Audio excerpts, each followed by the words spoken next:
Meerut family murder case, Priyanka Anju की कहानी तो आप सबने सुनी ही होगी।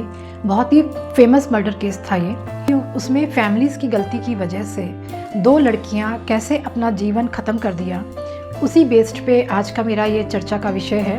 प्रियंका के केस में ये हुआ था कि जब लड़की ने फैशन में रखा तो मम्मी पापा को पहले ही इंडिकेट होना चाहिए था कि हम उसके कितने हद तक के फैशन को बर्दाश्त करेंगे, या अगर आप नहीं बर्दाश्त कर सकते तो उसका पॉजिटिव और नेगेटिव दोनों फेसेस अपने बच्चों को आप बताइए कि इन सब चीज़ों के लिए आप बच्चों के जब खुल के बातें नहीं करेंगे ना, तब तक बच्चे नहीं समझेंगे किसी भी चीज़ को, क्योंकि बच्चे इतने एक्सपीरियंस में नहीं हैं जितने कि एक्सपीरियंस में आप हो रखे हैं।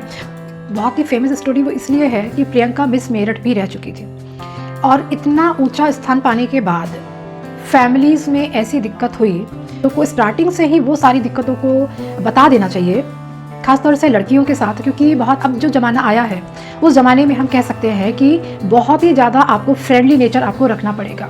आप अपने बच्चे को आगे चल के कैसा देखना चाहते हैं, अगर आप पेरेंट्स का नेचर वैसा है तो आपको अपने बच्चों को वैसे ही शिक्षा बचपन से ही देनी पड़ेगी। आप और हम अगर अपने बचपन की स्टोरी सुन लें तो हम लोगों का ज़माना बहुत अलग था।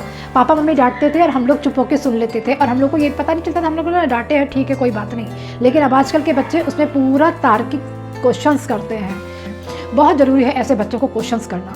अगर आपके साथ में वो तार्किक क्वेश्चंस नहीं करेंगे तो वो आगे भी अपनी लाइफ को लॉजिकली हैंडल नहीं कर पाएंगे और वो दुनिया की भीड़ में से अलग होकर नहीं दिख पाएंगे। वो सिर्फ भेड़ चाल में ही चल रहे हैं, क्योंकि उनके पापा मम्मी ने उन्हें डांट डांट के उनके अंदर घोल के पिलाया हुआ है, जैसा हम कह रहे हैं वैसे ही करो, जैसा हम कह रहे हैं वैसे ही करो। तो बच्चे अपने दिमाग का यूज़ करना बंद ही कर देते हैं और वो बिल्कुल नहीं सोचते हैं क्या अच्छा है, क्या करना चाहिए, क्यों कर रहे हैं, इसके पीछे लॉजिक क्या है। वो सब चीज़ों के लिए बच्चों को क्वेश्चन करना तो होना ही चाहिए।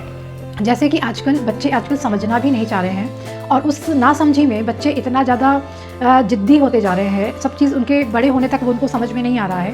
तो उन सब वैल्यूज़ को आप कैसे सिखा सकते हैं, इसके लिए आप जो है पहले तो बचपन से ही उनको ये बताइए, अगर उनके हाथ से पानी का गिलास गिर गया है तो गिर गया, कितना गंदा कर दिया, ऐसा वैसा आपको कुछ भी नहीं बोलना है। अगर आपको अपने बच्चे पे वाकई एक अच्छी एजुकेशन देनी है, एक अच्छी एजुकेशन घर से ही शुरू होती है। आज को कहीं स्कूल में से नहीं मिल सकता है, लौट के वो घर ही आ रहा है और घर में उसके जो पहले टीचर होते हैं वो होते हैं उसके मम्मी पापा।